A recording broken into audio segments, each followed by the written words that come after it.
Walter, ¿cómo estás? Buenos días. Su micrófono, por favor, Walter. Sí, Ramiro, muy buenos días, Ramiro, a todos los que hacen en 99 en este año. ¿Qué tal de año, Ramiro? ¿Sabe qué bien? Comenzando ¿qué le podría decir yo? Bueno, no quiero perder las expectativas ni las esperanzas porque eso debería ser lo último que se pierda, pero con bastante escepticismo de pensar en qué es lo que se nos viene y para eso vamos a conversar con usted, Walter. Si bien es cierto, una economía es dinámica, cambiante y lo que se presupuesta para hoy probablemente los parámetros cambien y eso nos hace ver el futuro con mayor optimismo o pesimismo dependiendo de cuáles sean esas variables. Entonces, Walter, para iniciar esta conversación con buen ánimo, ¿cuáles son las buenas noticias que pueden haber para el 2024? Y después nos vamos con las otras. Bueno, la principal buena noticia es que hace pocos meses estábamos viendo una posibilidad de un niño muy fuerte que pudiese ser equivalente a lo que tuvimos en 97 y 98 y en el 82 y 83, que causaron daños tremendos en la costa sobre todo afectaron a mucha gente que se había sentado en los cauces de los ríos secos, había destruido cultivos, etcétera, etcétera. Y este niño se ha ido disipando y no va a ser una cuestión de mayor trascendencia este año. O sea que la buena noticia es que la amenaza que teníamos por estar muy mal ahora no se ha producido, no ha dado. Lo segundo es de que luego de un periodo de sequía sumamente grave en el austro del país, ha estado lloviendo en el Azuay, sobre todo en el Azuay, y se ha llenado la presa de Mazar, que es la que permite generar, amasar el molino y más abajo también en las siguientes centrales eléctricas en el río Paute.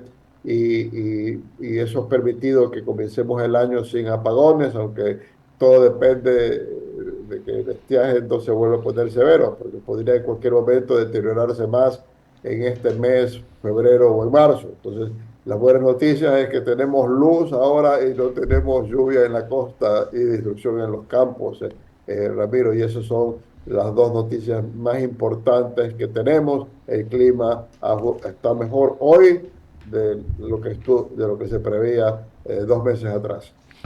Walter, yo conversaba con una alta autoridad de este gobierno y decía que los organismos internacionales, los multilaterales, se les ablanda el corazón cuando suceden esta suerte de catástrofes como las inundaciones, el niño, el estiaje, pero que se les endurece cuando estas ya se corrigen y hay que arreglar los temas macroeconómicos de otra naturaleza.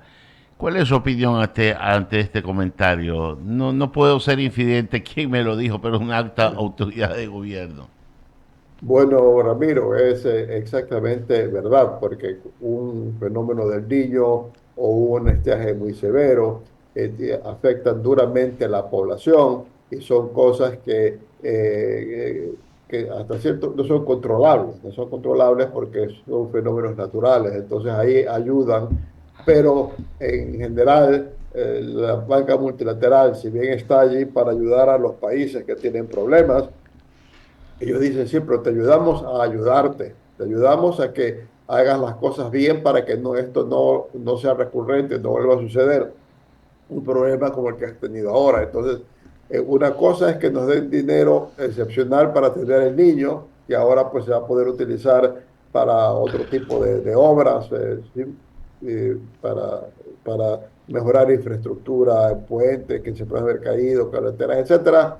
Pero nos dicen, si ustedes quieren plata, más plata que eso, lo podemos dar si ustedes comienzan a tomar las medidas que no han querido tomar para rectificar el problema fiscal enorme que tienen, y por lo tanto tienen que venir con un programa en marcha y discutir con nosotros metas para poder tener algún apoyo adicional. Y esa es la situación en que nos encontramos. Vino plata para el niño, pero ahora si queremos que nos ayuden para la situación fiscal, nos van a decir y cómo lo piensan resolver.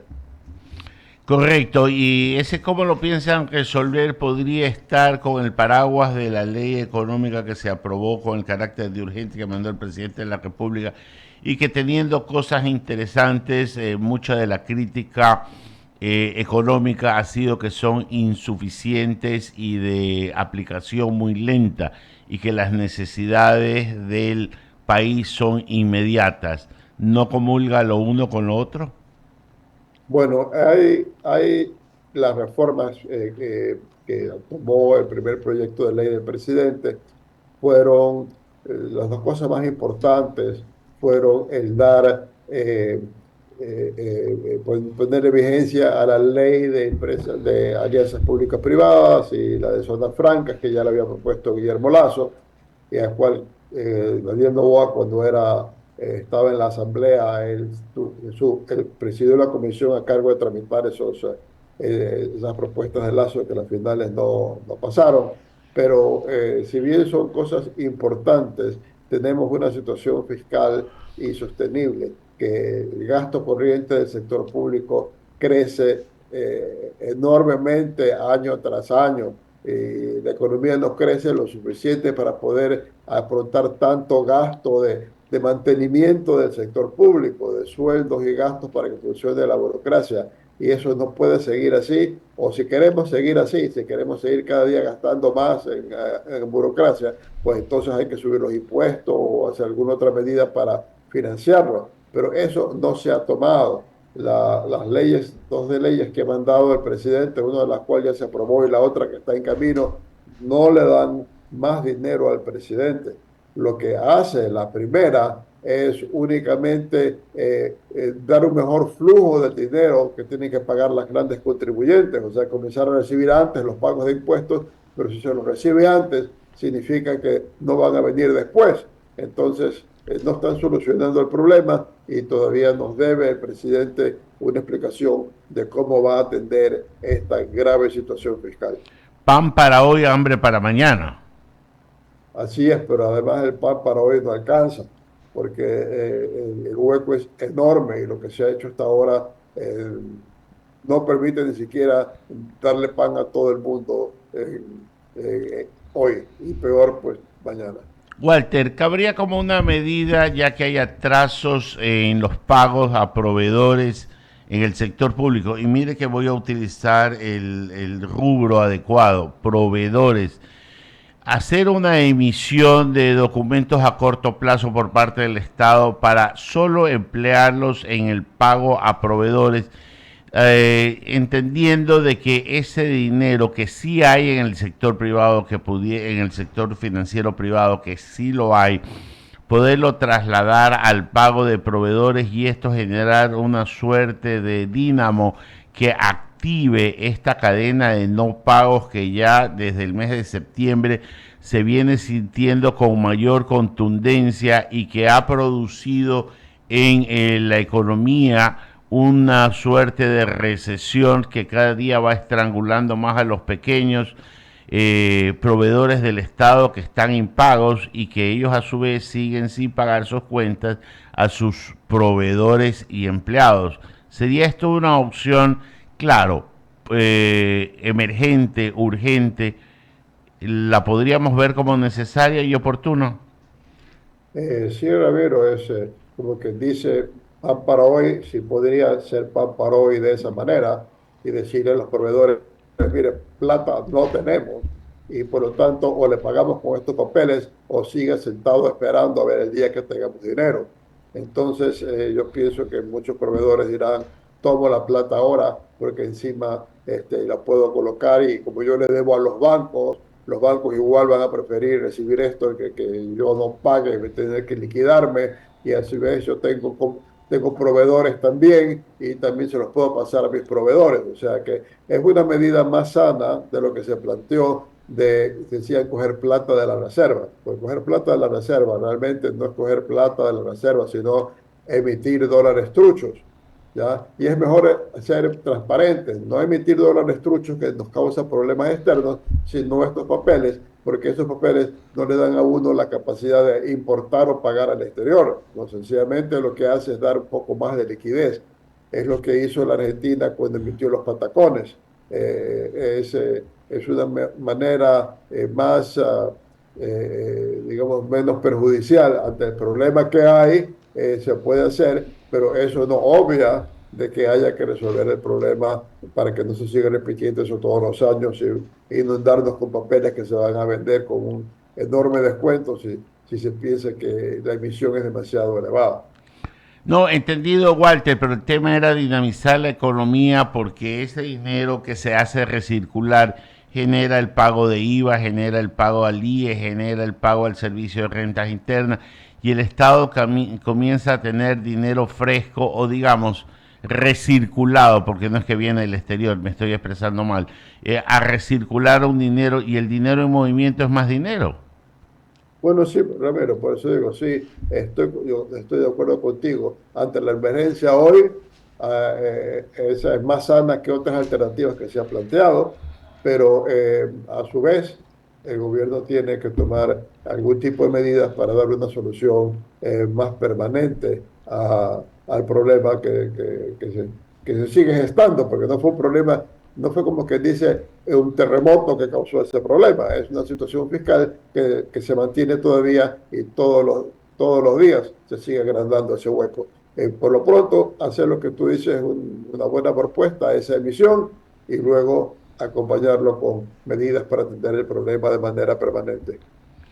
Walter, vámonos a la consulta. La única pregunta con la que podríamos conversar con usted de una manera técnica sería la pregunta 11, que habla de los casinos y su habilitación dentro de los hoteles que quienes hemos viajado un poco, al igual que usted, Walter, sabemos que uno de los requisitos que ponen las grandes cadenas para darle una calificación de 5 estrellas es que tengan un casino dentro de sus instalaciones, pero yéndolo al plano netamente de oportunidades de trabajo, de generación de riqueza, producción, dinero en movimiento, ¿qué tan importante es esto para qué tan gravitante? Porque importante es, porque cualquier cosa que genere trabajo es importante, pero qué tan gravitante frente al gran problema que tiene el país resulta que se habilite un negocio de esta naturaleza.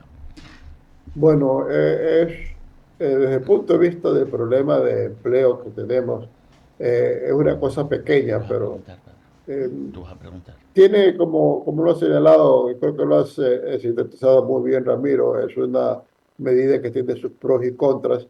Eh, Pienso yo que si se reglamenta fuertemente el asunto de los casinos, diciendo únicamente para hoteles que opten por tener 5 estrellas, podrán tener casinos, para que no haya casinos por todos lados. Pienso yo que pudiese ser algo positivo, pero no es que va a generar una gran cantidad de empleo. Es una herramienta más con la cual se piensa ayudar a, a apoyar al sector turístico. Recordemos que sí hubo el problema alguna vez de que esto de las casas de juego de los casinos resultó de que habían locales con maquinitas que atraían a niños, a adolescentes en todas partes del país y sí era un problema, ¿no? Un problema de que cualquier chico fuese a jugar en eso y se gastase la plata de la casa, qué sé yo, de la familia. En todo caso, yo pienso que si el pueblo vota a favor de eso, debería ser algo muy severamente reglamentado para que no se convierta en algo que se vea por todas las calles. Pero en todo caso, como digo, es solamente una de las diversas cosas que podrían hacerse para recuperar al sector turístico y no tampoco una de las más importantes, pero todas suman algo. Pero gravitante, como me preguntaste, no, gravitante no es. Y vamos, parece que el presidente se ha dado cuenta de que la consulta en su gran porcentaje es inodora, incolora e insípida, pero se da cuenta ya cuando vota las preguntas. parece que ha reflexionado y van a agregar algún otro tipo de preguntas para reactivar el aparato productivo de raíz. ¿Qué sería lo oportuno preguntar dentro de este escenario? Un poco para que, si ya no tiene ideas dentro de su gabinete, mandarle las ideas desde acá, pues. ¿Qué podríamos agregar, Walter? Bueno, yo pienso que, bueno, las cosas que yo voy a decir no son necesariamente las va a coger el presidente, pero yo pienso que ante los errores en la pregunta de la consulta sobre el Yasuní, yo pienso que la podría replantear el presidente para que, y unidos a una campaña de decir, estas son las consecuencias que va a tener si cerramos el campo ITT. Y yo lanzaría una pregunta allí para que la gente, esta vez con tiempo, se informe de realmente las consecuencias que tendría y vote si en efecto está dispuesta a suicidarse económicamente, como lo hizo sin darse cuenta durante la consulta que tuvo lugar paralelo a la campaña presidencial. Esa sería una cosa que podría plantear.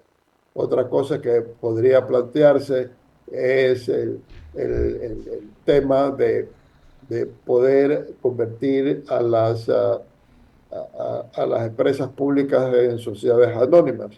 Eh, no se trata de decir que las empresas públicas vayan a ser propiedad privada, pero si son sociedades anónimas, eso les da una cierta independencia del gobierno central. Eso les significa que eres socios minoritarios privados y las empresas van a poder funcionar como empresas y quizás ahí van a cumplir con su cometido que hoy no cumplen.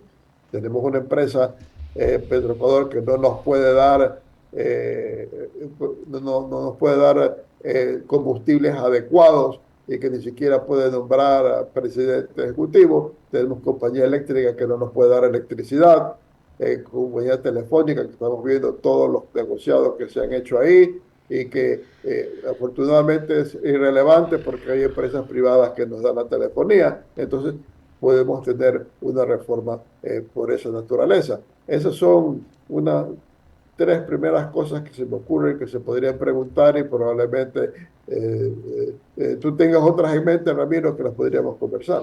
Claro, mire, a mí me gustaría, y alguna vez esto lo conversaba con su amigo y el mío, ya lamentablemente fallecido, Pablo Concha, y hablaba del presupuesto base cero, que es necesario en algún momento de la historia del país para ordenar todo esto. Hacer una pregunta para poder implementar el presupuesto base cero, destruyendo las preasignaciones que son las que condicionan toda la ejecución presupuestaria y casi que hay un determinismo económico, pues lo que recibe aritméticamente se tiene que repartir de esta manera y lo que queda para el flujo interno del Estado central es muy poco en relación a lo que se recibe. Sería una idea aplicable, pues si seguimos haciendo lo mismo, Walter, vamos a obtener el mismo resultado. Bueno, ir a lo que tú dices sería ideal. La pregunta no creo que sería ir a un presupuesto base cero, sino a atacar a determinadas leyes. No sé a qué nomás se pueda atacar de esas leyes y que no se diga que es inconstitucional. Tenemos el caso de que los sindicatos del sector público negocian tan bien con el gobierno, las autoridades siempre ceden, ¿no? Porque no quieren tener problemas, de que en el sector público el gasto, el salario crece enormemente todos los años. Y no es de que la contrapartida de eso es que estén mejorando los servicios para la población. Porque si nosotros tuviésemos salud a salud como tiene Dinamarca o educación como tiene Alemania, etcétera, pues la verdad es que no nos quejaríamos tanto de los impuestos, pero aquí tenemos un hueco fiscal y tenemos pésimos servicios para, para ver en qué nos está beneficiando el gasto público. Entonces, habría que ver qué cosas se podrían preguntar para frenar ese tren de dinero, permitir al Estado despedir gente que no necesita en el sector público, parar los aumentos automáticos de sueldos, cosas de esa naturaleza y las preasignaciones también para poder eliminar preasignaciones y de esa manera que quede más plata para financiar el presupuesto. Ahora, hay mucha queja de que las preasignaciones significa que que mucha plata va a los gobiernos locales, pero más bien lo que debería tratarse es que los gobiernos locales sean efectivos con el dinero que reciben, porque también lo que sucede es que muchos gobiernos locales utilizan ese dinero de manera no adecuada o por último no lo utiliza o por último, como dijo algún alcalde de alguna ciudad de media importancia, sí, pues porque para el alcalde va el 30% de todo contrato. Entonces, ahí va el punto. Queremos que los gobiernos locales tengan tanto presupuesto como se les da ahora. Si lo queremos de esa manera, de alguna manera van a tener que rendir cuentas de que utilicen bien ese dinero, porque también es cierto, no es bueno que el país esté tan centralizado que toda la plata la tenga el presupuesto del Estado y lo termine gastando en burocracia. Entonces, sí, hay preguntas que pueden ponerse que vayan en ese sentido que tú dices, Ramiro, que no podría ser, como digo, una pregunta general de que no haya preasignaciones o ir a Estábamos presupuesto bajo cero. describiendo el concepto un poco porque eso es Sí, para mí uno de los nudos gordianos que tiene cualquier autoridad que se sienta económicamente a manejar las riendas del país y tiene esa camisa de fuerza. Entonces un poco hay que redistribuir esto de una manera mucho mejor, pero yo sé que como antecedente debería haber primero una reducción del tamaño del Estado para que no sea que este sacrificio que va por un lado sea para alimentar lo que queremos extinguir. así es. Exacto, Ramiro, estamos de acuerdo en ese punto. Walter, y por último, otra pregunta que podría ir y habría que enfocarla de una manera didácticamente digerible y políticamente viable sería algo sobre la seguridad social, porque es un tema que nos va a reventar casi como cuando estaba proyectada la crisis bancaria, que desde el año 95 todos sabíamos que por la ley de instituciones financieras, que fue la caída después de esas intermediarias fantasmas, después de las intermediarias formales, de ahí cayeron dos, tres bancos antes de que en 99 le reventara la bomba a Maguad en la cara. Esto es crónica de una muerte anunciada, lo que va a suceder en la seguridad social. Si no tomamos los correctivos desde ahora con una pregunta seria, sería el caso, y con una pregunta operativamente viable, de aquí a 5 años, 6 años, podemos estar hablando de una hecatombe a nivel de la seguridad social con consecuencias indescriptibles. Así es, Ramiro. Yo pienso que la gente que tiene 50, 55, 60 años, que son pues los que gobiernan el país a estas alturas, deberían estar empujando mucho y muy preocupados porque ellos están aportando ahora y bueno, aportando ahora y después cuando se vayan a jubilar resulta que no hay plata para que reciban el beneficio de tener una renta para la época en que ya no estén trabajando o que estén inactivos. El tema es que este es un gobierno que recién se ha sentado y que no tenía previsto ganar elecciones o no sé ni siquiera si ser candidato, porque bueno, la elección fue sorpresiva. Y lo ideal sería que el gobierno tenga ya una propuesta de reforma de seguridad social y la presente y diga, aprueba usted este cambio legal y con varios artículos de cambio en la seguridad social. Pudiese hacerlo en base al proyecto que ya se le presentó a Guillermo Lazo, a la comisión que creó Guillermo Lazo. Entonces, en ese sentido, pudiese tomar eso, pero hay que ver si hay nuevas autoridades en el IES, ellos tendrán que revisarlo. No sé si se dé tiempo, pero en efecto, el seguro social es algo que no podemos dejar seguir posponiendo tomar soluciones porque estamos a un paso de quedarse sin liquidez y no poder atender las jubilaciones. Ya de hecho, no atiende mayormente los problemas de salud. Walter, agradecerle por esta primera entrevista del año, que usted como siempre tan claro y lúcido en sus expresiones esperamos seguir contando con sus criterios en el futuro. Que tenga un feliz año, Walter. Muchas gracias, Ramiro. Ha sido Walter Spurrier, analista económico. Le doy la bienvenida a mi compañero, el licenciado Javier Segarra y Torres. ¿Cómo le va? Mi querido abogado Cepeda, buenos días. Lo veo medio dormido, ¿qué le pasa? Iniciando semana, mi querido Apana. Sí, la verdad es que ¿Está con sí. pereza? La pereza, sí. La El verdad lunes, que sí. hay que saberlo vencer. Hoy, cosa rara, Sí, no, usted no abrí es el así. ojo a las 6:15 de la mañana. Tarde para usted. Por supuesto, Claro, tardísimo para usted, tardísimo. claro. Entonces todavía estoy en proceso de Está bien, despierte. de despierte, está bien. Así Bueno, es. aquí estamos. Aguante un ratito. Claro. Puede aguantar. Yo por eso lo pongo a usted al mando, al mando. Nada, oiga que en este país no hay día en la que no haya algo que sorprenda a los ecuatorianos. Ya los asesinatos nos tienen hartos. La falta de seguridad rebasó el tema. Y entonces todo el mundo habla de la fuga de Fito, ¿verdad? Así es. Y yo le pregunto, ¿y quién tenía las llaves de la cárcel? ¿Acaso aquí no hemos hecho esa pregunta a CEFU? Consecuentemente, las autoridades no tienen el control de las cárceles. Nunca la han tenido en los últimos 7, 8 años, mi querido amigo. 10 años. Y entonces,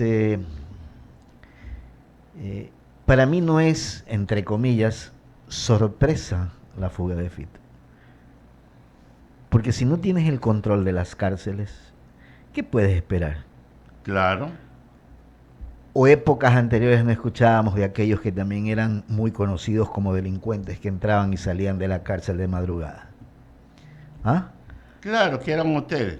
Entonces no es nuevo, para mí no es sorpresa. Y hay que ver desde cuándo se fue. Capaz se fue a dar el abrazo de fin de año y no volvió. Como aquellos que se fueron a un matrimonio y todavía no regresan. Ya. ¿De acuerdo? Entonces, la verdad que a veces a mí no me sorprende. Sorprende es porque es la figura, el líder, el jefe, lo que ustedes quieran sobre Fito.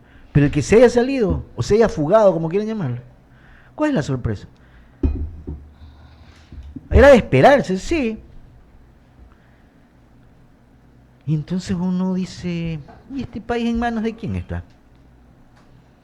Lo que está claro es que no es un tema de cambio